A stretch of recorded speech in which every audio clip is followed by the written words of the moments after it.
So my recording also has started. So let's continue. Yeah. So last time what we had done was like we were trying to get hold of the license from the Cisco portal, but unfortunately because of some issue at the portal itself, it was not able to provide us with the license, or the interface was not working properly. But in the meanwhile, in the weekdays, I had gone ahead and downloaded the license and uploaded it already. But I'll now sync it so that our communication manager shows that it's working properly. Okay, like at this point on the main screen, like just to show that to you real quick, if I go on into the main screen of my communication manager, so I'll connect to the publisher server.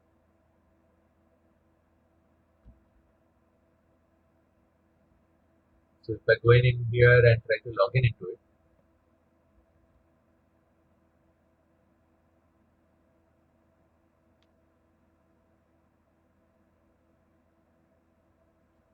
okay, so I'll log in as admin and collab at the rate 123.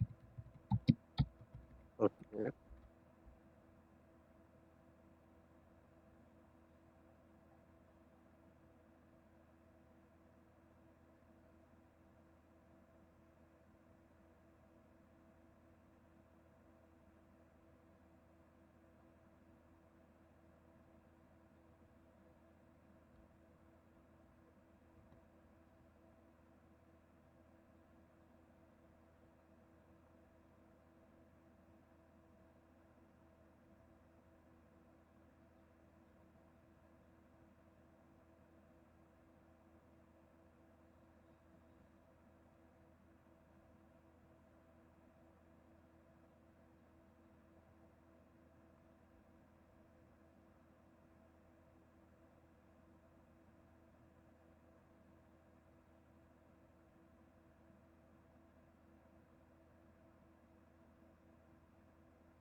Yeah, so as you could see, it says the system is operating on demo licenses. Okay, so it's not Mm. able to like, it's still saying that it will expire in 60 days and so on. Okay, but we need to make sure that this message disappears, and that's where I'm going to get on into the Prime License Manager, where also I'll log in with the same username and password, that is admin collab at the rate 123.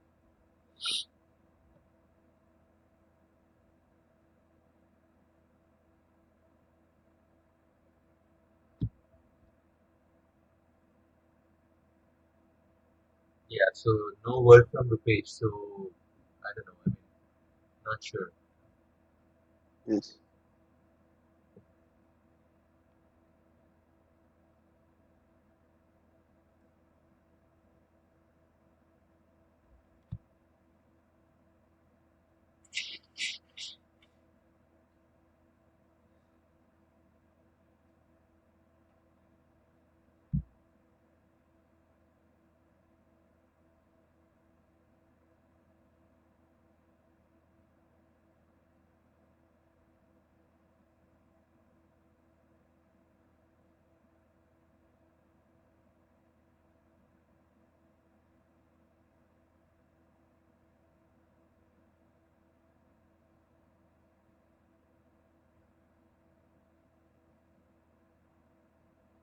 Okay.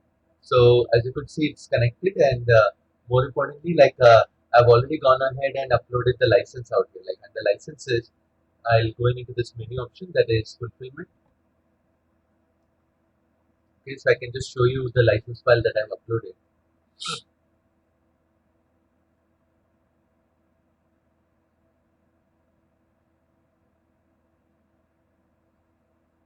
So as you could see, I've already uploaded this license file, and I had done that on 14th of April. Okay, because You, that day I realized that everything is good, or the portal is working, so I quickly downloaded the license and uploaded it here. Because I did not want to miss that chance. I mean, what happens, or what if I don't download, and then today if I try to do it and if the portal does not work, again we'll be stuck. So that's why okay. I made sure that I downloaded and uploaded it here. I use the option of other fulfillment options and fulfill license from file. That's what I went in for. Okay. Okay, but So after, right now you are in a publisher server. yeah. I Okay. mean, no, I'm Okay. in the Prime License Manager. Okay. Prime Cisco's Prime License Manager. Yeah, Prime License Okay. Manager service, which is integrated along with the Communication Manager, right? Okay. Yeah. Okay. So here I'll now get on into product instances, and now under product instances I'll go ahead and add the publisher, and I'll try to synchronize the license. So accordingly, the publisher will take the appropriate license needed. Okay.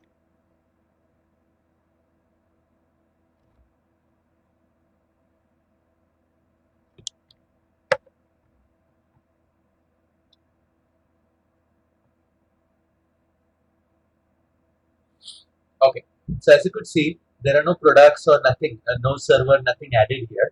Okay, so that's why Yes. let me go ahead and add my publisher server. So add, and I'll give it a name of corp hq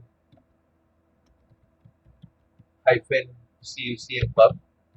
Okay, that's the name of my publisher server. So I'll just copy it, and then the product type will be the unified CM or the unified communication manager. Host name also I'll define the same, and username password, that is admin, and collab at the rate 1. And now I'll go ahead and test the connection first. Okay.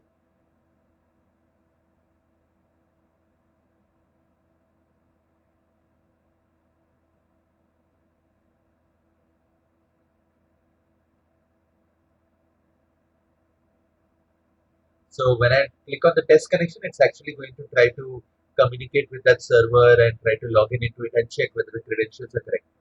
And then after that, when I click on OK, we'll go ahead and register or add that particular product into the database. Okay.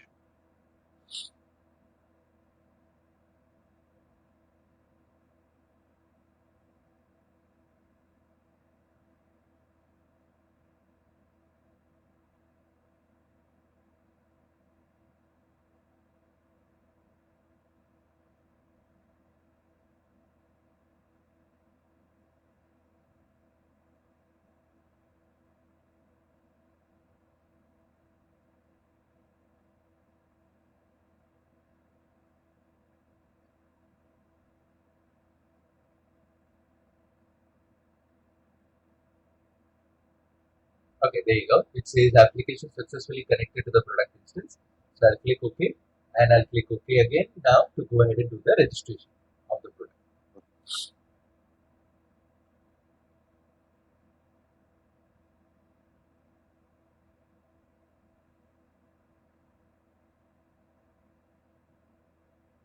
And as you could see, it says product instance added. Okay, but even though the product is listed in the list, status is showing blank. That's because it's not synchronized. Okay, Okay. so let's go ahead and synchronize this particular server. So to do that, I'll click on the synchronize now button. So it will try to contact the publisher server.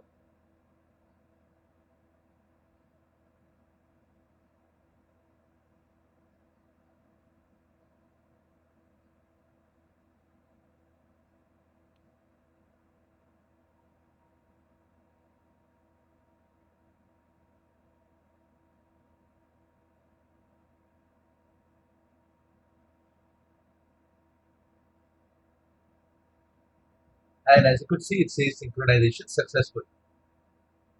Okay, so if synchronization is successful, meaning the license should have been applied. And now because of that, if I get back in here, and again, if I, on the communication manager screen, if I click on the about button, the about link, it should go ahead and show me the updated info. Okay. So basically, that licensing message should disappear. That's what should happen. And as you could see, the licensing message no longer appears out here. Yes. Yes. Okay, so everything seems to be perfect. Okay. Okay, of course, I mean, I'm getting a warning here saying NTP server is unreachable. Okay, now this may be because, like while the server was rebooting or the server was starting up, maybe it might have lost connectivity to the NTP server for a little while, and after that, it takes a little while for this warning to disappear. Okay. Okay, but then the best way to check it, whether the NTP server is really reachable or unreachable. Okay, the best way to do that is you have to SSH or connect to the console of the publisher. Okay. So I'll get on into the console of the publisher. This is my console screen. I'll log in into it.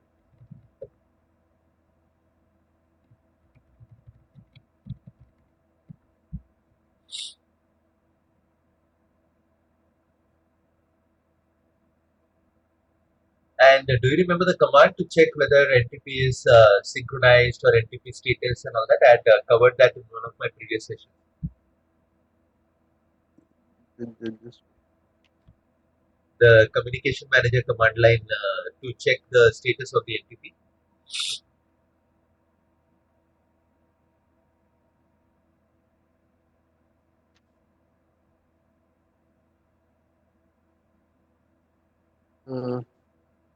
oh, like,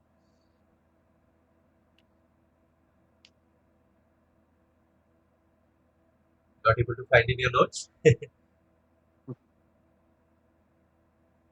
no, I'll write it down right Okay, no worries. Yeah, so I'll just show it to you as soon as I get the command line prompt.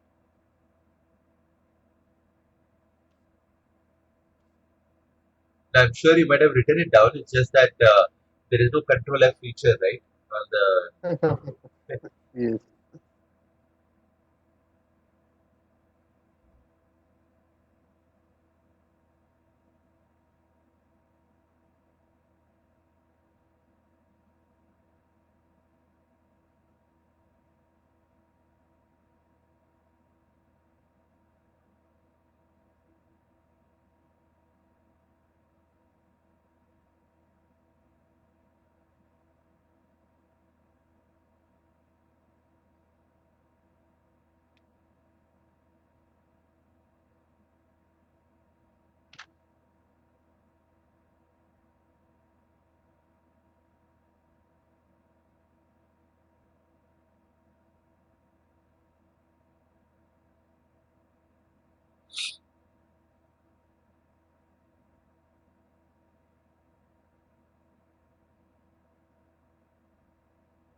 okay, so as you could see here, also we see that warning of NTP server unreachable.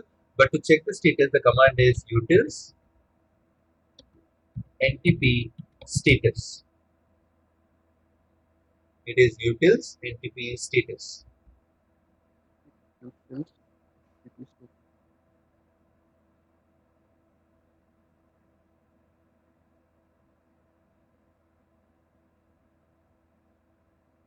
Okay, so as you could see, it's come up with a message of the NTPD is stopped. That is, the NTP daemon is stopped. That's what it's trying to tell you. Okay, and that's the reason it's not working. Got it now? Got it. Yeah. So basically, we have to now go ahead and start the NTP daemon so that it is able to synchronize or the NTP server becomes reachable. To do that, okay, the command is utils NTP. Okay, just give me a moment.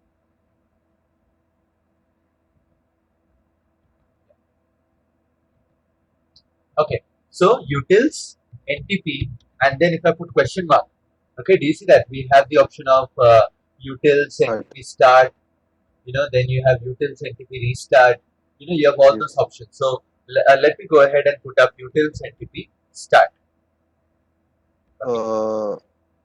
Okay, I have a question. Yeah. That in earlier session that we have already started, then why we are starting again? Can't we restart it? So restart is also the same thing, right? Stop and start. That is what means by restart. But the service is already stopped, so that's why I went ahead and started it. Okay. Got it now? Okay. So at this point, I'll just press enter, and it will go ahead and start the NTP daemon. Daemon meaning service, okay? Okay. And yeah, so it has come back to the prompt. So which means now let me go ahead and run the command utils NTP status again. So let's take a look at the status now. Still it's showing stop. Okay, so I think I'll have to give it a bit of time because it was showing starting NTP, right? There you go. Now it's showing that NTPD is running. Okay, and it shows synchronized to NTP server. Do you see that? Okay. It shows me Yes. the message of synchronized to NTP server. Okay, so bottom line was, I had to start the NTP service because automatically it was supposed to start, but for some reason it couldn't start, and that's the reason it was coming up with that particular message. Okay. Got it? So now things are Got good. I mean, it's synchronized, and because of that, if I exit out of it, Okay. And if I go in into my browser interface, I'll just close the Prime License Manager. I'll just keep this particular screen and I'll click on the About button or About link again. So this warning should ideally disappear.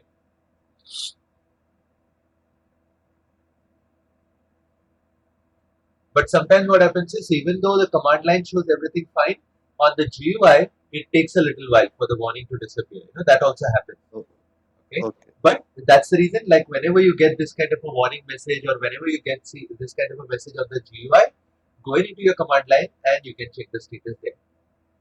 Okay.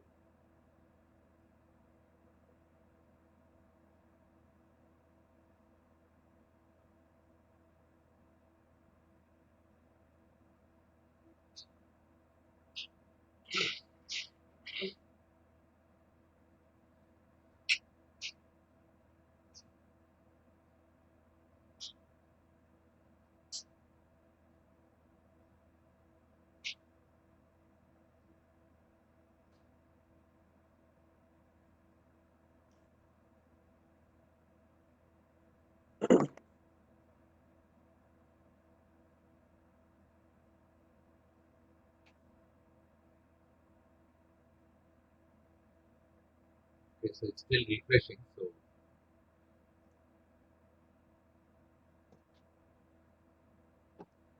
So as you said earlier in the second lecture Uh-huh, that uh, there is a we have in Cisco provides a voice router, uh-huh, like it looks similar to the normal data router. right. Okay. And for publishers, for call manager, Uh, so we have a server and where we configure the publisher and the subscriber. right. Okay. That was your question. Yeah, I was just clearing myself Okay. with you.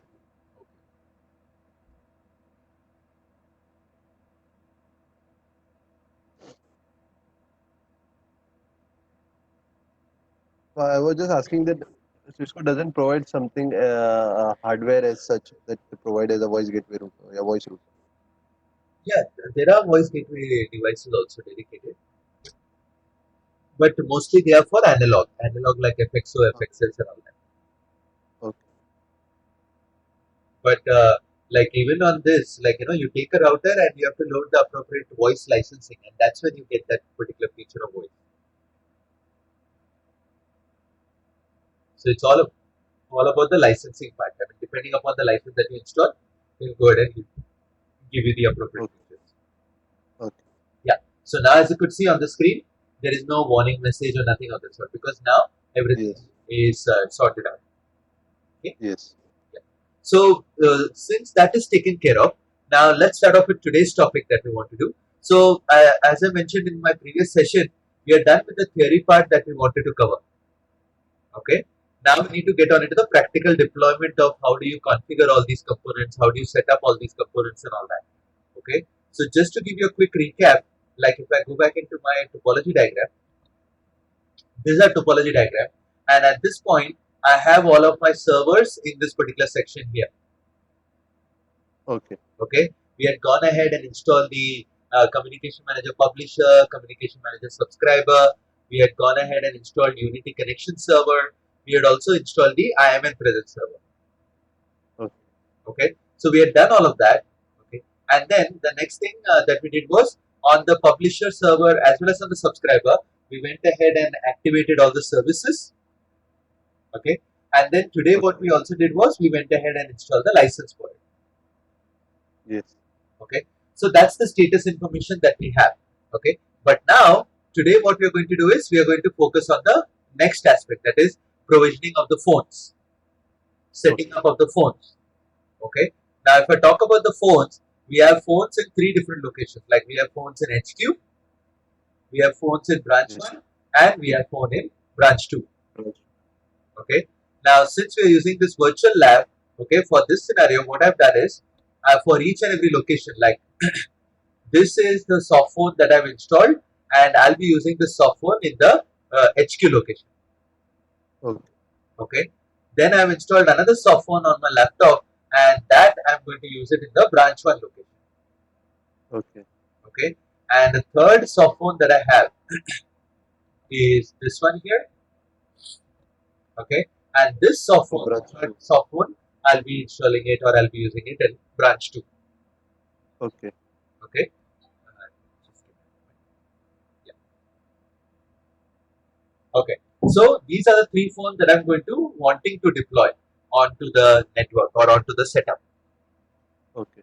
Okay, now before we go ahead and deploy it, there are certain things that we need to understand with regards to the deployment of the phones. That is, there are some services that we need on the network to be running before everything can be sorted out. Okay, so let's go ahead and discuss that. And after discussing that, we'll talk about the different methods of deploying the phones. And after that, we'll go ahead and practically have a look at all those. Okay.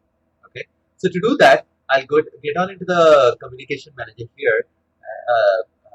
Basically, I'll just open up a notepad that I've created, which talks about all this kind of options. Okay,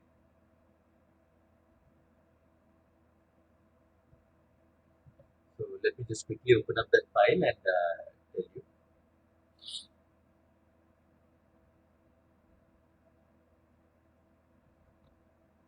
Yeah, so do you see that? Yes. Yeah. Okay. So whenever we talk about phones, the phones may either use Skinny as the signaling protocol, Skinny client control protocol, that is the Cisco proprietary one, or they may be using Okay. SIP. You get that? Okay. Okay. Yes. So like depending upon the phone model or depending upon the phone type, like in our case, we are using these Cisco soft phones.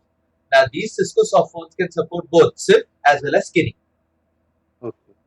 Okay, both the options are available. Okay, but by default they work on Skinny. That's the main thing about it. It's a proprietary then. That's Yeah, it's a Cisco proprietary one, so that's why the default option is Skinny, and we are also going to deploy these phones using Skinny protocol. okay. Okay, so that's the first thing that you have to look out for as to what signaling protocol they are going to use. So in our case, we are going to use Skinny protocol, but that's one of the things that you have to consider. It's not like you have to do some config specifically for that, but you need to understand like what protocols are supported and which phones you have on your infrastructure. Okay, and then once you have that, the next thing that you have to look out for is even before you go ahead and deploy the phones, you need to make sure that on your network you have a working NTP server. Okay. In our case, we have made the PSTN router to work as a NTP server, right? And if Okay. just like right now, we verified that the NTP service is working because on the communication manager publisher, we saw that we were able to synchronize the clock and all of that, right? Yes. Okay, so that means we know that this is the NTP server that we're utilizing and the service is already up and running. Okay, another thing that you have to Okay. also look out for is whether you want to use DNS or no. Now the main thing is if you are going to refer to the server using names, then in that case you need a DNS server. Okay, but if you're not going to use names for your servers or if you're not going to refer to your servers using name, then the DNS server is not important. Now, in our case, like when I'm trying to manage my server or when I'm trying to like open up the browser interface and all that, I'm using the name of the server, right? Yes. Meaning I'm relying on the DNS server. Okay, so that's another aspect that you need to look out for. You need to make sure that you Okay. have a DNS server, and in our case, our DNS server is 172.16.10.17. Okay. Okay, that's because even the phones, like I said, they are going to receive configuration from the communication manager. But when they receive configuration from the communication manager, they'll be pointed out to the name of the server. And even the phones need to resolve those names to IP address. And that's where the DNS server will help. Good enough? Got it. Now, practically, majority of the time, the phones that we deploy are the hardware phones. Yes. Okay.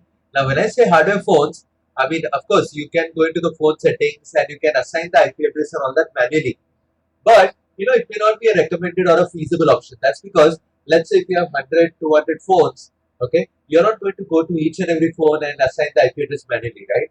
It will be much better to assign the IP addresses automatically using the DHCP server. Yes.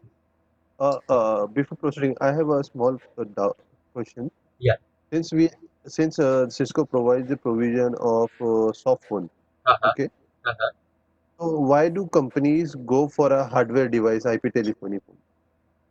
I mean, see, think about it The- this way: like, if you do not have a hardware device, which means the software has to be installed on the desktop or the laptop and all that, Yes. right? Now, when you say, okay, you are going to install the software on the laptop or the desktop, you'll have to provide headphones, right? You have to Okay. provide Yes. either a headphone or a speaker, mic, something like that. You have to provision all of that. Yes. And people are used to receiving calls on a proper phone device. Yes. Are you getting me? Yeah. Yeah. Okay, so even in the office, like if the user is going to be static at his own desk location or at his own desk, in that case, it makes much more sense to have a hardware phone sitting on the desk. And that's where the user Okay. can make use of the hardware phone to make or receive calls. Okay. Got it now? Good. Yeah. Okay. Okay. For soft phone, do we need to purchase any license from Cisco? I mean, basically, it's that that license which we just installed is for every kind of endpoint. It will include soft phone, hardware phone, everything. Okay. Yeah. Okay. So can I proceed? Yeah. Yeah. Yeah. So remember, so whenever we talk about these phones, to get the IP addressing, you need to set up a DHCP server. Yes. That too, when I say DHCP server, that DHCP server should provide IP address, Subnet. subnet mask, gateway IP address. Apart from that, it also needs to define the IP address of the TFTP server. Now, Okay. TFTP server is nothing but a publisher or subscriber server from where it's going to Okay. download the config files. Okay. Got it now? So, TFTP server IP address is also important. Apart from that, you also need a DNS server and you also need to specify the domain name. So, these are the Okay. parameters that you need to define when you're setting up a DHCP server. Okay. Okay. Now, when it comes to setting up the DHCP server, you can set up the DHCP server either on a router. Okay, a Cisco router can work as a DHCP server, or else Okay. even the communication manager can work as a DHCP server. Okay. Okay, but when I say the communication manager as a DHCP server, the functionality is limited in the sense it can only support 1,000 phones. Okay. It can only provide IP addressing to 1,000 endpoints. That's about it. Okay. Okay, so that's why DHCP service on the communication manager is not a scalable option. Okay. Okay, so practically, most of the times it's either a Windows DHCP server or a Cisco router which can be deployed as a DHCP server. Got it now? Okay. Yeah. Okay. So by deploying the DHCP server on Cisco router, it means that it will going to support more than 1,000 users. Yeah, yeah. I mean, it can provide support for a lot of phones. That's the main thing about it. Okay. Got it And now? and and in a practical scenario, in the practical setup, Yeah. companies will always have a router as before the CUCM. No, it's not necessary. No? Okay. Yeah, it is not necessary. It all depends on the scenario or what they want to deploy. Okay. Okay, can we proceed? Yeah. Yeah. Sure. Okay. Yeah. So getting back to what I was trying to say. Okay. So it could be a router or a Windows DHCP server that can be deployed practically. Okay. But now talking about our scenario, we are using soft phones, right? Yes. When we say we are using soft phones, the soft phones are not going to get their IP address separately. They are going to use the same IP address which is configured on the machine on which they are running. Okay. So, for example, this soft phone is running inside this particular machine here. Okay. So, in that case, it will take the IP address which is configured on this particular machine itself. Same way, this particular soft phone here is going to use the IP address that is configured on my laptop. Okay. So, bottom line is, in our lab scenario, we do not really need a DHCP server. Okay. Okay. Because they are all working on static IP address. Okay. Another important thing that you need to understand is, even though the machine, like sometimes it can be possible that the machine itself is getting an IP address from DHCP. Okay. So, but even though the machine gets an IP address from DHCP, okay, the soft phone will never pick up the TFTP server address. That is one of the drawbacks of the soft phone. Like when it comes to hardware phones can take the IP address, subnet mask, gateway, all that kind of thing. But when it comes to soft phone will take the IP address that is taken up by the machine, but it will never take the TFTP server address. So for getting hold of the TFTP server address, you have to manually go into the soft phone, right click on it, go into preferences. Under that, you have to go into network, and this is where you have to manually define the IP address of the TFTP server that you want. Okay. Okay. So in our case, what I've done The is difference.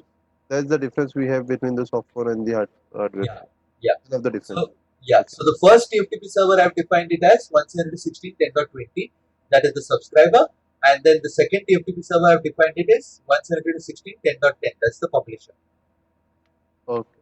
Okay, so that's what I've done with regards to these software. Like here also on this software also, if I go into right click and preferences, network, as you could see, 10.20 and 10.10. That's what I've defined. And if I talk about my third phone, that is this one, I'll right click on it, preferences, network, as you could see. Okay. Here, as you could see, it's configured with a different IP. So let me go ahead and set it up according to our scenario. That is 172.16.10.20 and 172.16.10.10. Okay, so I've done this. Okay, but at this point, since I've not configured the communication manager, nothing is going to happen here. It's going to be like stuck in this manner. Okay, so let's leave it at that. But now, let me quickly go ahead and show you how to configure a DHCP server on a router. Okay, even though we are not going to use it on a LAN environment, but the PSTN router at this point is working as a DHCP server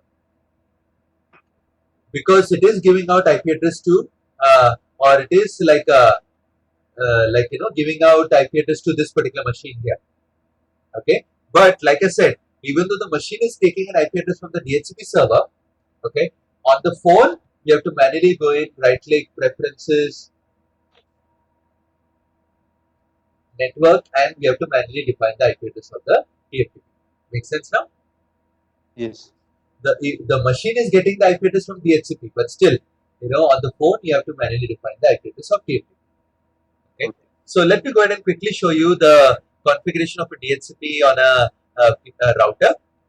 So for that, I'll get on into the PSTN router.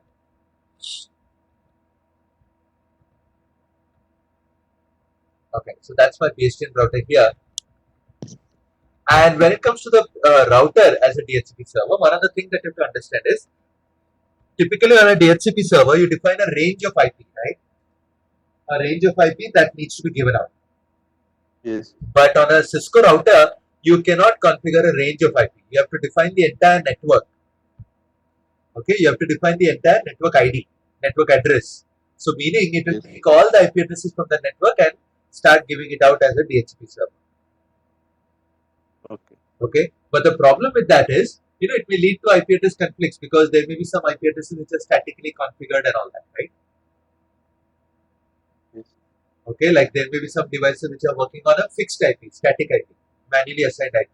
So which means router may give duplicate addresses and that may lead to further network issues. So to avoid that, while configuring a DHCP server on a router, you have to first start by defining an exclusion. Okay. Okay, exclusion meaning certain IP addresses you want to skip. So that's exactly what I've done here also. Like if I type show run pipe section DHCP, okay, I'll just use this command and that will show me all the DHCP conflicts. So as you could see, I started off with the command line of IP DHCP excluded address. This is the exclusion which I have defined. Yeah. I have a question. Regarding the command that you have run, show run include, what does S denote? Source? Section. Section. Okay. So IP DHCP excluded address, and then the starting IP address I have defined is 142.200.64.1 all the way to 142.200.64.100, meaning it's not going to give out these IPs of 1 to 100. Okay, so 1 to 100 will be excluded. Similarly, IP DHCP excluded address 111 to 254, meaning overall, 1 to 100 and 111 to 254 will not be given out. Okay, the only IP addresses which will be given out will be 101 to 110, 10 IP addresses. You understand? Okay, 1 to 100 as well as 111 to 254 are skipped or excluded. Meaning Okay. the remaining IP, that is 101 to 110, will be given out. That is what it means with the help of this particular config. Okay. Instead of giving range, what you have done, you have excluded. So out of this exclusion, 10 IPs are left, then it will provide the IPs. No, but there is no option of defining a range. No, Okay, that's yes. what I told you, right? On a Cisco router, you can't define a range on a DHCP server. Okay, That's why you have to define it in this fashion. okay, got it. Yeah. The next thing that you do is you go ahead and configure a DHCP pool. And like I said, on a DHCP pool, you do not have an option of defining a range. So that's why you have to use the network command. And you define the network ID. Yes. Okay. And that's the subnet mask for that particular network ID. Okay, Then you're defining the default gateway using the command default router. And this is the gateway IP address. Okay. To define the TFTP server, this is the command option 150 IP, and then this is the IP address of the TFTP server, which in this case is the PSTN router's IP itself. okay, Okay, because this is the configuration for the PSTN phone, right? So PSTN phone is registered to the PSTN router. That's the reason it's pointing it out to this IP. Then domain name, I've defined it as collab.local, and DNS server, this is the IP address of the DNS server that we utilize. okay, Got it now? got it. Yeah. Okay, now this is how you can do it on a router. But when it comes to a communication manager, if you want to configure a communication manager as a DHCP server, in that case, the very first thing that you need to do is you need to make sure that the DHCP monitor service is running or activated. Okay, there is a DHCP monitor service on the communication manager which needs to be activated. Okay. Now, in our case, we have activated all the services. Okay, but remember, for running the DHCP service, you need the DHCP monitor service activated or starting. Okay. Okay. Now, once you've done that, you go into the system menu, DHCP, and this is where you can choose which DHCP server you want to activate. Because once the service is activated, like we have activated the service on both publisher as well as subscriber, right? You have gone into menu. We have activated the service of DHCP on both publisher as well as subscriber, isn't it? Yes, yes. Okay. On which option that you have gone? What is that? That's yes, yes. Hello. You have selected something, no? That's in system you have selected DHCP. Yeah. And no, I think you're not listening to me. Are you listening to me? Yeah, yeah, yeah. I think Yeah. So basically, I was configure. trying to explain something to you, but you are busy looking at the screen. I think for some reason. I was just asking, how do you come into DHCP server in this one communication? I'll come to that, but first understand what I'm trying Okay. to explain to Okay. you. Okay, no, that's what. Like I was just trying to find out what were you trying to do. Okay, yeah, Okay. yeah. So when it comes to like the activation of the service, we have already activated all the services on both publisher as well as subscriber. Okay. So at this point, the subscriber as well as the publisher, both of them have the service running on them, Yes. right? So we need to make sure which service or which server needs to be set up as DHCP. We need to decide whether we want the publisher or the subscriber, okay, to work as a DHCP server. And that's where what you need to do is you need to get on into the system menu. Okay. And then under that, you have to go into DHCP. And on DHCP, you have to choose DHCP server. Okay. Got it. Okay, so just be a bit patient. Okay, so I am explaining all of that. So automatically you'll understand it. Okay. Okay. Yeah, so as you could see, we have the DHCP server, and at this point, if I click on find, it will not show any entries or anything of the sort because we have not selected which server we want as the DHCP server. Understood that part? Yes. Okay. So when I click on add new,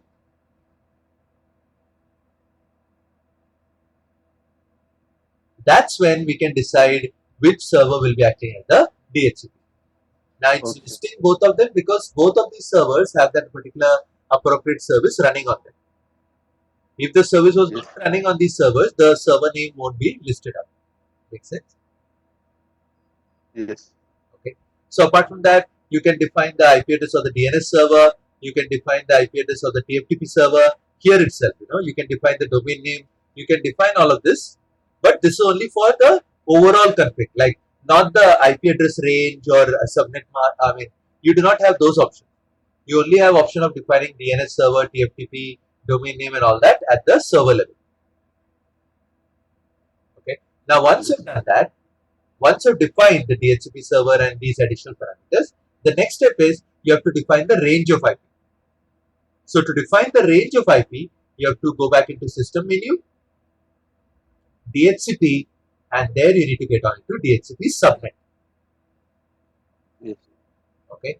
So once you go into DHCP subnet, this is where you can define the range of address which you want to give up. So not like a router. On a router, you have to define the entire network, right? But when it comes to Yes. the communication manager, here we can define a range of IP. So if I click on add new, okay, and as you could see, subnet address, you have to define the entire network address, but this is the main thing. Primary start IP address and primary end IP address. Understand what? So you have to define the starting IP and the ending IP. So that's what I said. Like you have the option of defining a range of IPs. Okay. Got it now? Yeah. Here also you have the option of defining the like domain name, DNS server, TFTP server. But if you have already defined it at the server level, no need to define it at this particular level at all. Okay. But yeah, apart from that, you have the option of defining the router IP address. Router IP address meaning default gateway. You have the option of defining the subnet mask. Okay, so this is how once you set this up, the communication manager can start working at the DHCP server. Make sense? Yes. But in our scenario, we do not need a DHCP server, like I said, because we are using Softphone. But typically, practically, these are the three major services that you would need: NTP, DNS, and DHCP. Clear about this now? Yes. Okay. So once you have this infrastructure up and running, okay, so we have already taken care of it in our scenario. So we are ready with regards to infrastructure. Now let's talk about the provisioning option. Like how do you provision or set up the phones? Okay. Provisioning or setting up the phones, there are three different methods available. The most basic method happens to be the manual method. Manual Okay. method meaning you have to go in into the communication manager, then go in into the device menu. Under device menu, you go in into phone. Okay. And then you are going to manually go ahead and add the phone. Okay, like you'll click on add new,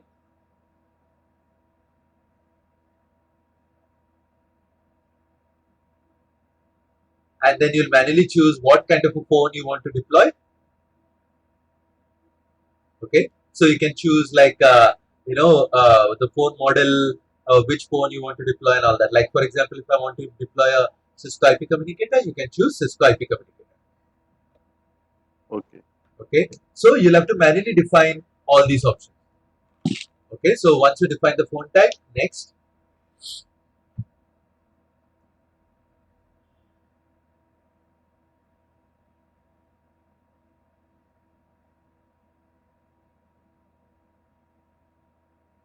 Then you have to define what protocol you want. Like I told you, Okay. the soft phone supports Kini as well as SIP. So both the protocols are Okay. listed. So depending Okay. upon what phone model you choose and depending upon the protocol that is supported, we'll show you the option. Okay. Okay, but there are certain video phones. Like when I talk about video phones only support SIP. Okay. Okay, so if you happen to choose a video phone, then this screen won't come up at all because that's the only option, right? SIP is the only option that is supported there. Okay. Got it now? Yes. Yeah. So once you've done that, you click on next.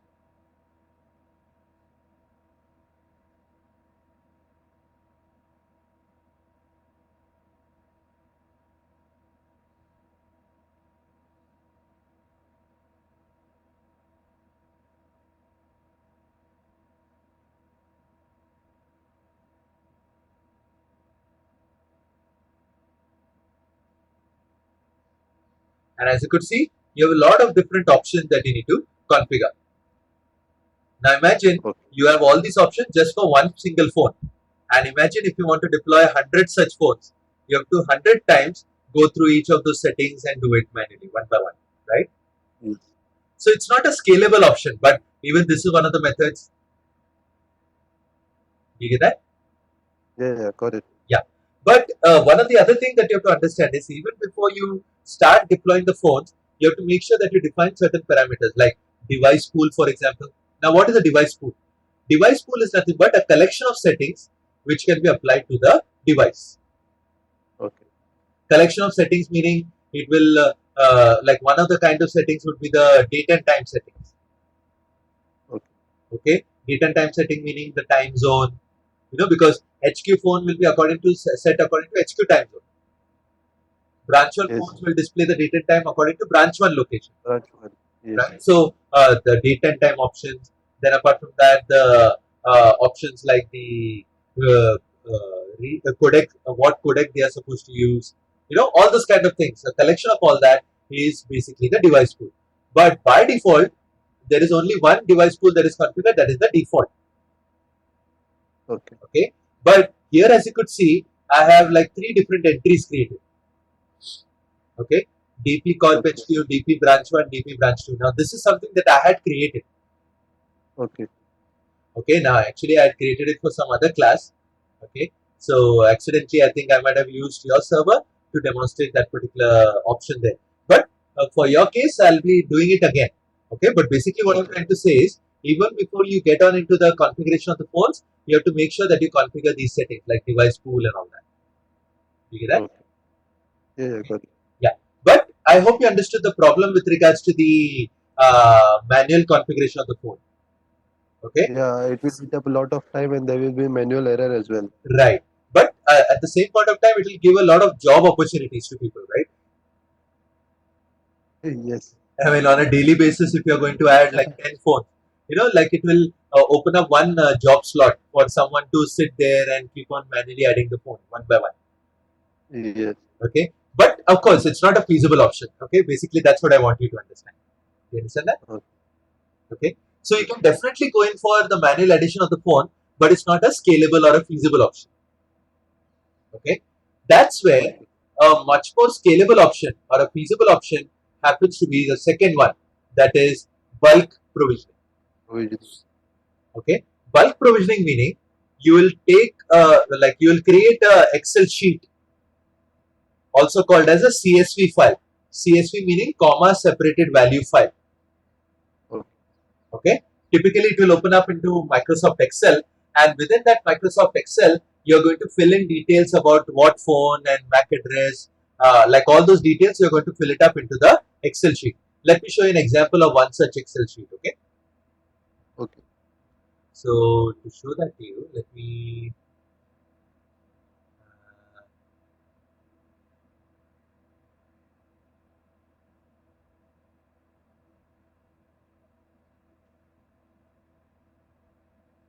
Okay. So let me open up one such example here.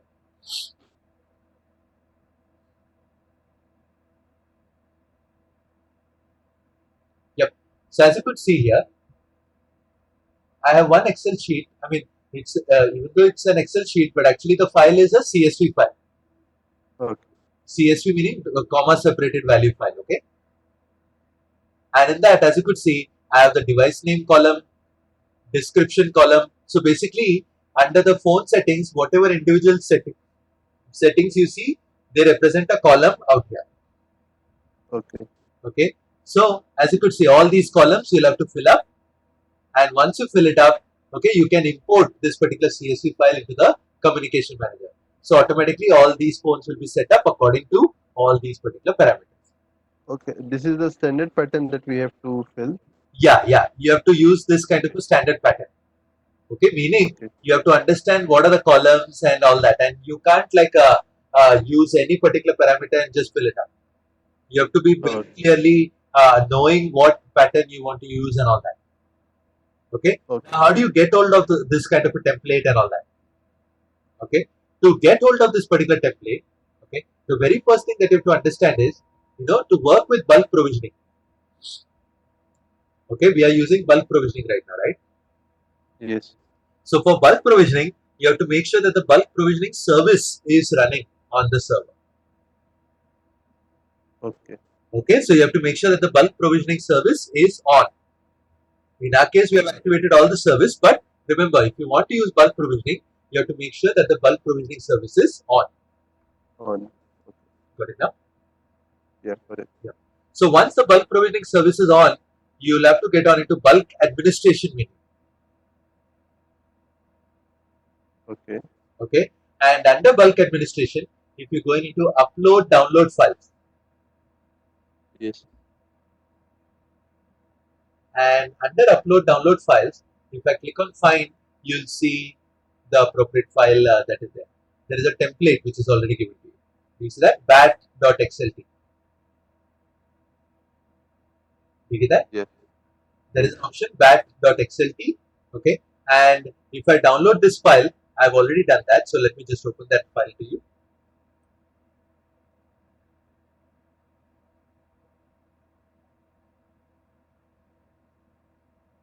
So as you could see, this is the bat.xlt file, as you could see. Okay. Now through this you can import phones, then you can import phone users, voice gateways. A lot of different things can be done.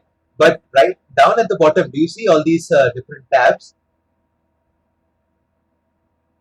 The ones that I'm Yes. highlighting right now using a Yes. mouse. Yes. Yeah. So in here, let me go into the tab related to the phones. So there should be a tab related to the phone. So let me just scroll.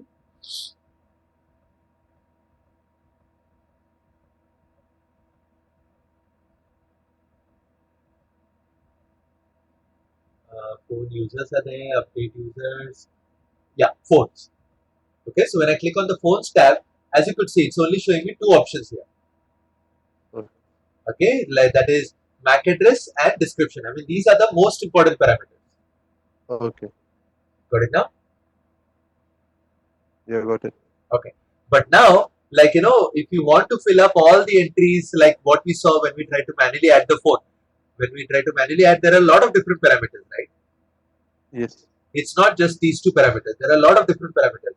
So if you want to fill up all those parameters, the best thing what you can do is you can take an existing communication manager infrastructure, wherein already there are some phones deployed and all that. Okay, Okay. and then you can export all those phones. So when you export all those phones, you'll get this kind of a Excel sheet. Make sense? Okay. Yes. And it will have all the parameters that you really want. So no need to worry about like remembering what should it be in capital, should it be in small, what are the parameter names. You do not need to remember all that. You directly get a Excel sheet with all the parameters. Okay. Got it now? Yes, got it. Yeah. Okay. So in our case, what I'm going to do is, okay, to show you the demonstration of bulk provisioning, I've created a sample file and I'm going to import that particular file and show it to you. Okay. Got it now? Yes, got it. Yeah. So what I've done is I've gone ahead and created a, CSV file by the name of phones-lab. Okay. Let me just show that. See, I've created a phones-lab CSV file, and in that what I did was I added the MAC address. Now remember, these are all dummy MAC address. These are not genuine ones. Okay. Okay, so I've added a dummy MAC address. Then I've put up some description also. As you could see, I put up the description as Corp HQ test, branch 1 test, and branch 2 test. And then what I've done is I've gone ahead and created or added directory numbers also. That is 5001, 6001, 7001. Okay. Does softphone has also MAC address with them? Yeah. I mean, MAC address would be that of the computer. Okay. Okay, the computer on which they are running, they will use the MAC address of that particular computer. Okay. Okay. Okay. Got it now? Got it. Yeah. So let's say these are the parameters that I'm defining. Make sense? Yes. Okay. So once I've defined these parameters, once I've created this kind of a CSV file, okay, I need to go ahead and upload it onto the communication manager.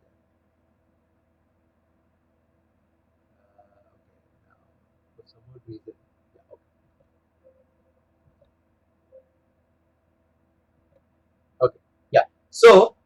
I want to upload it onto the communication manager. Okay, now you'll see that it's already been uploaded here, right? But that was some like old entry. But let me go ahead and upload it again. You get that now? Yeah, yeah. Okay.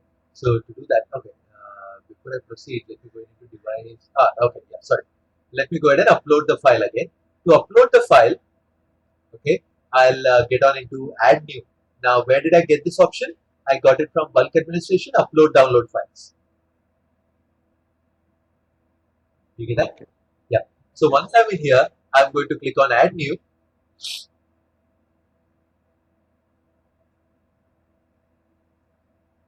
And under add new, I'll go into the browse button.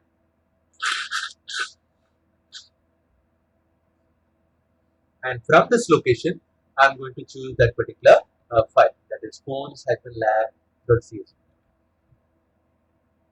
Got it now? Got it. Then select the target. Now I'm going to choose the target as phones because I want to update phones. Yes. And then the transaction type. Now there are a lot of different options here. I can use it to update the phones, that is, the phones are already existing. I just want to update them. I could do that, or I could insert the phones using all details. Now I do not have all details, right? I just have some specific details. You get that? Yes.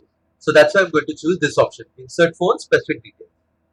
Okay. And then since I already have the file in the communication manager, I'll also check this checkbox, which will mean that it will override that particular file if it already exists. Okay. And I'll click on save.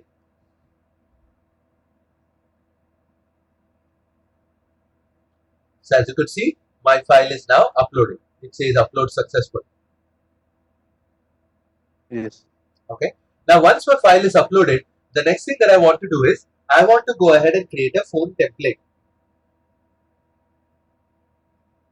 Okay. Okay. Now what is the concept of the phone template? The phone template defines, what parameters need to be used where. Like for the phones, what all settings need to be applied. That's what you can define with regards to the phone template. Okay. So to create the phone template, we have to go into bulk administration, phones, and under that we have this option of phone template. Okay. So once we're here, if I click on find, okay, I think I may have the template already, from my previous class because I do see some settings. Yeah, we see that I've already created a template by the name CIPC template. Okay. Okay, so let me go ahead and delete it and recreate a new one. Okay. Okay.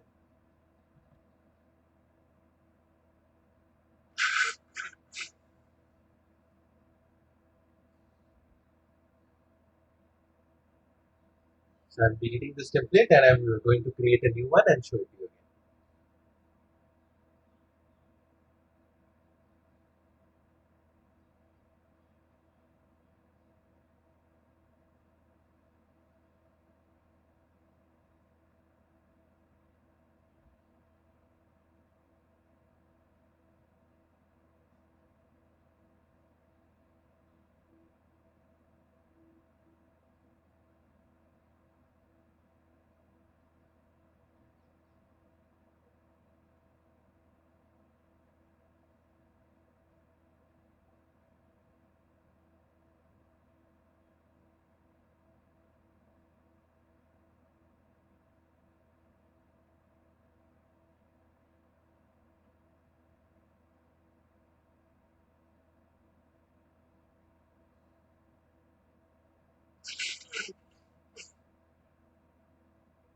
Okay, are you able to follow this until now?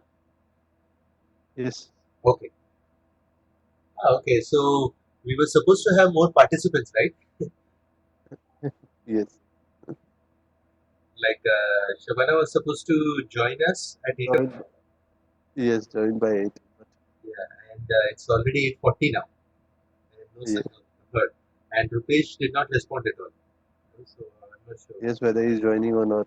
Yeah, yeah.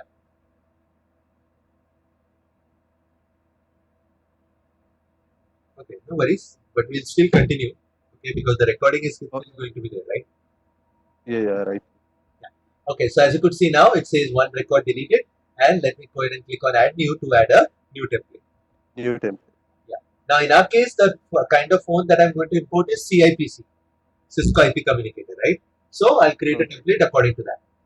In fact, here you have to create a template for each and every phone model that you're going to import. Got it now? Yeah. But I'm going to just import one phone model, so that is CIPC. That's why I'll go ahead and choose Cisco IP Communicator. Next. And then it's going to ask me for the protocol. Which protocol are we going to use? So like I said, we are going to use Skinny. Okay. That Cisco IP communicator is always used for soft phone? Yeah, I mean, that's the only name that is available for software. There is no other software from Cisco.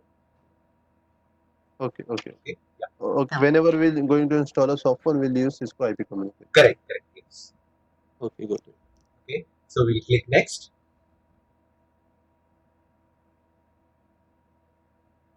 And now as you could see, these are the parameters that I need to fill up.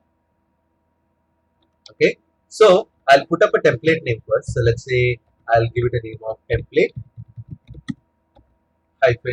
-CIPC. That's the name that I'm going to give. I can put up a description if I want, but remember, you'll find a lot of different options here. I mean, you need not fill up each and every parameter. The parameters which are marked with a star, those are the important ones or the compulsory ones. Okay. Others, you can skip it. You get that? Yes. And also, saying that even if it is CCNA, CCNP or CCI, okay, throughout this particular track of collaboration, we are not going to go through each and every option that you see on the screen here. It's very difficult to go through each and every option that you see on the screen. Okay. In fact, let's put it this way: this entire course, NA, NP, IE, everything that you do from Cisco, you are still going to cover around 75 to 80% of the options that you see on the communication manager. Okay. Okay, but that is good enough for you to have a foundation level or a very good level understanding of the communication manager or the Cisco products. Make sense? Okay. So, yeah. So device pool. Now here we need to choose the device pool. Okay. So I'm not going to use the custom ones. I'll use the default one for now. Assuming that I have not created any custom device pool. I'll show you how to create the device pool at a later stage. Okay. Okay. But ideally, you're supposed to do all of that before you get on into this section. Then only you can link it properly, right? Okay. You understand? So ideally, the first thing that you do is you start off with the device pool configuration or all those kind of settings, and then you come back in here and do all of this. Got it now? Got it. Yeah. Okay. So in here, phone button template, I'm going to choose the CIPC template. So that is standard CIPC for Skinny. Okay. Then I can also choose a soft key template if I want. Soft key template is what buttons appear on the phone screen. That is these buttons. These are called as soft keys.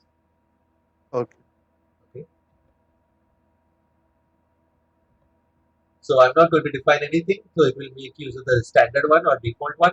You also have the option of all these options, but I'm not going to define any. I'll just scroll down. And here I'm going to choose the device security profile. So device security profile, I'm going to keep it as standard SCCP non-secure profile. Okay. Now once I've done that, I'll just go ahead and click on save. Now I know that these are the options that were important, but ideally you can scroll through right to the bottom and see a lot of different options would be there. Okay.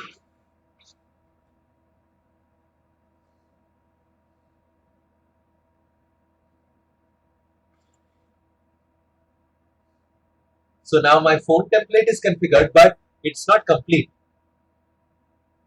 My phone template would be complete only if it has a line template also associated with it. You get that?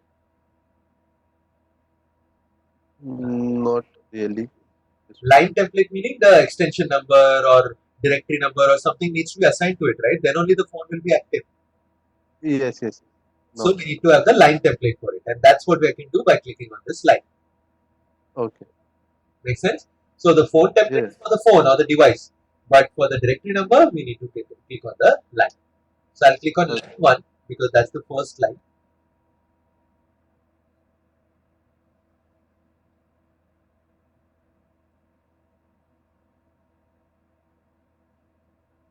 And here, there you go. It's not asking me for any kind of directory number. It's only asking me for the line template name. So let's say I put up the line template name as template line. That's what I'm going to define. Okay.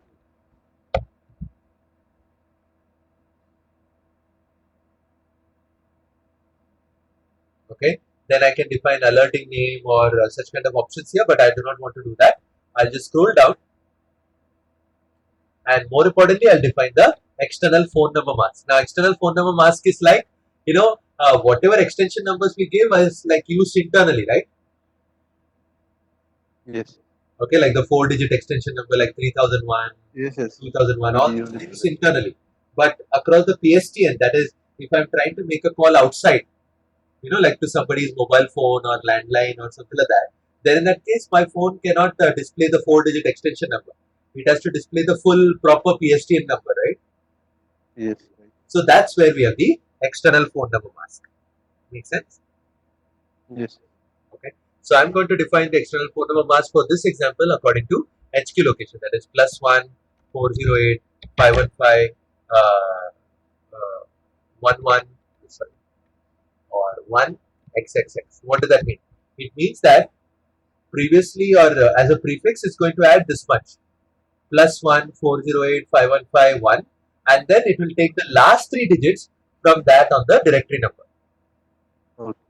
Meaning, So whenever if the directory number is 1003, for example, okay, then in that case, it will convert it, or it will keep the external phone number mask as +1 408 515 1003. It will take the last 3 digits from the directory number and replace it here with the X's. okay. So X This is more helps. like a wildcard. Okay. Okay. Yeah. I got this point. So this is only done when we call outside the network. Correct. Okay. Correct.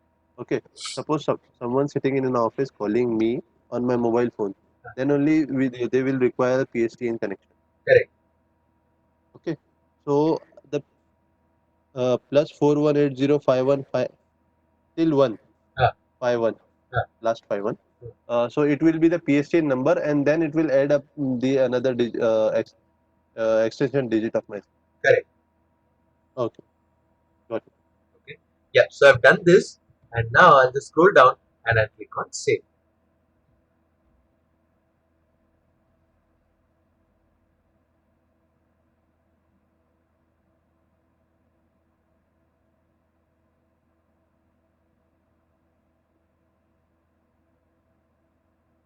Done.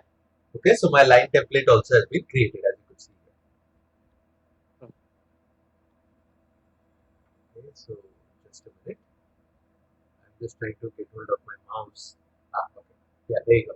So as you could see, it shows add successful, indicating that the line template has been created. Okay.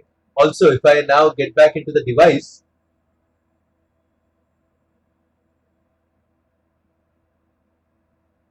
you should see the device template, and on the line it shows you the line template. So that's how you know that the phone template is ready. Yes. Now, Yes. okay. The next thing that we'll do is, once you've done this, once you've created this, okay, we need to get on into bulk administration, phones, and there we need to get on into insert phones. Okay.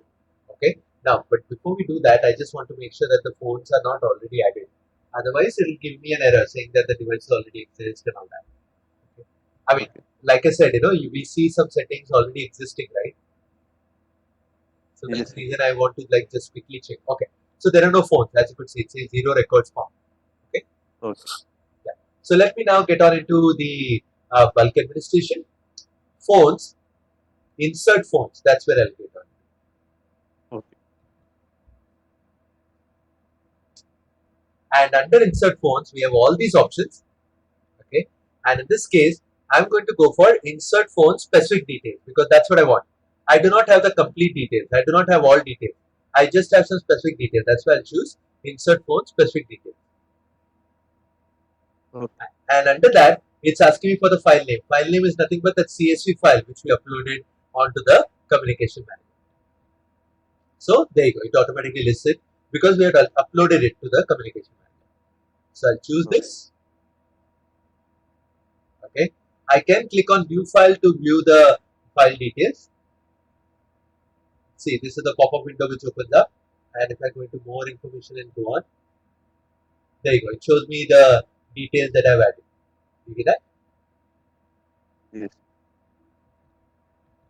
Okay. Then apart from that, it's also asking me for the phone template. So the phone template that I'm going to add will be this one, template CIPC. And once I've done that, okay, like if the phones were already added, you know, like I was testing or checking whether they were added and all that, right? But assuming that if I would have not tested it and if I want to make sure that all those are overridden, they are overwritten, okay, I could do that by checking this particular checkbox.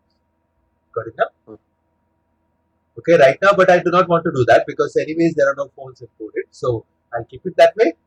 Then the job description, by default it keeps it as insert phone specific detail.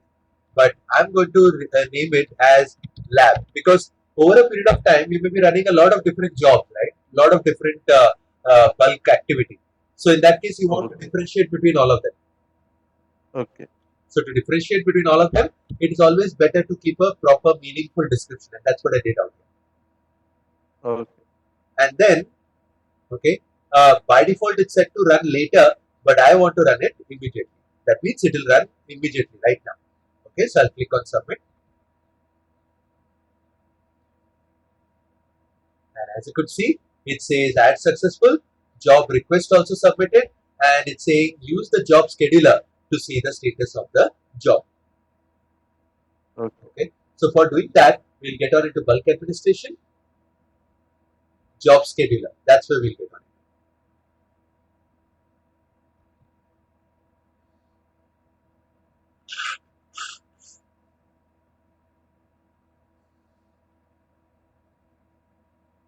And when I get down in here, if I click on find, that's where it will show me all the jobs that are running. And as you could see, it says the job ID is shown, the same description which I had defined, and it says status completed. Right? But we want to make sure that it was successful, there were no errors or nothing of the sort. You know, we want to see the logs for it.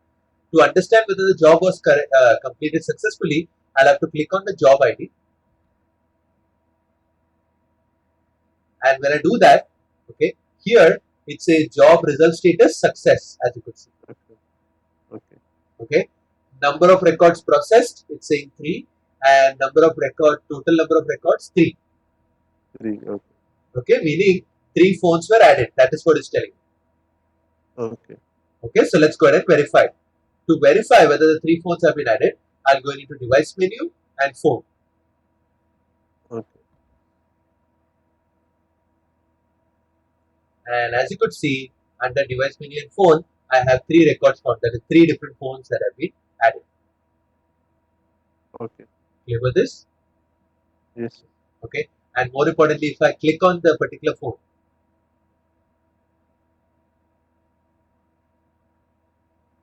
you'll see that it has the appropriate number also assigned to it. Okay. Okay. Also, if I click on the line,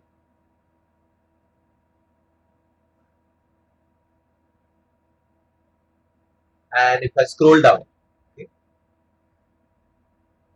you see that it has that external phone number mask also as it is. Yes. You get that? Yeah.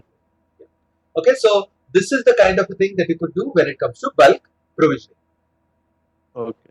Okay, but again, what's the problem with bulk provisioning? The problem with bulk provisioning is you have to make sure that the CSV file contains all the details. Okay. Okay, all the details as in, like, you know, whatever parameters you want to see set up out here, you have to fill in all those details in the CSV file. Otherwise, it's not going to work. Okay. So meaning the main thing is it will take a lot of time for you to create a CSV file with all the relevant details filled on it, right? And if there is some mistake filling it up, again it will cause a lot of other issues. You understand? Okay. Yes, understood the drawback with regards to bulk provisioning? Yes. It is Again, it comes to a manual error while filling the CSV file. yeah. It is better than the manual method, but it always has this particular drawback of filling up everything in the CSV. Okay. Got it now? Yes, got it. Yeah. That's why a third more popular or the current best feature that is available is auto registration and self provisioning. Okay. Okay. Now, what is the concept of auto registration and self provisioning? Now, one of the main things that you have to understand about this auto registration and self provisioning is the feature of self provisioning. Auto registration was there right from the older versions also. Okay. Okay, but auto registration means the phones are going to automatically register to the communication manager. They are going to randomly take an extension number and they'll be active. Okay. Okay, but the problem with auto registration is the directory number and all that will be random. It will not be according the way you want it. Like for example, if you have placed the phones on the specific desk where specific kind of users are going to sit, then in that case, if you have set that particular phone to automatically register, it will not take that appropriate number. It will take any number that is available on the communication manager. Do you understand? Yes. That is the problem with auto registration. Okay, so that's where to streamline it better, starting with communication manager version 10, they introduced this feature of self provisioning, Okay. meaning the auto registration will happen. The phones will automatically register. It will take a dynamic or random extension number. Okay, but after doing that, after taking that extension number and all that, okay, the users have to dial a particular self provisioning number. Okay. Now, of course, you have to configure that self provisioning number. So once the user dials that particular self provisioning number, he'll be asked for the self provisioning ID. Again, that is something that you'll configure on the communication manager. So once the user types his or her self provisioning ID, the phone will be automatically linked to his or her extension number. Okay. So bottom line is, the phones will automatically register and the user has to dial the self provisioning number, specify his or her ID, and immediately the phone will be set up according to that particular user account. Got it now? Yes. So this becomes much more feature rich, right? Yes. And this becomes much more feasible also because it saves on time. No need of worrying about filling up all the info and all that. Of course, you have to fill in or import the user accounts or create the user accounts and all that. But at least the phones and all that will be set automatically. No need to do all of that like manually. Yes, absolutely. Okay, so that is how, or that is what we are going to learn next: auto registration and self provisioning. Okay. Okay, so to do this, the very first thing that I'm going to do is, now through the bulk provisioning, we had imported 3 different phones, right? So what I'll do is I'll go ahead and make sure that I delete those particular phones. Okay, now Okay. it's not necessary that you need to delete it, but just to avoid any kind of like additional burden to the server or filling up the database and all that, I'm just going to delete the phone.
it's taking a bit of time to load.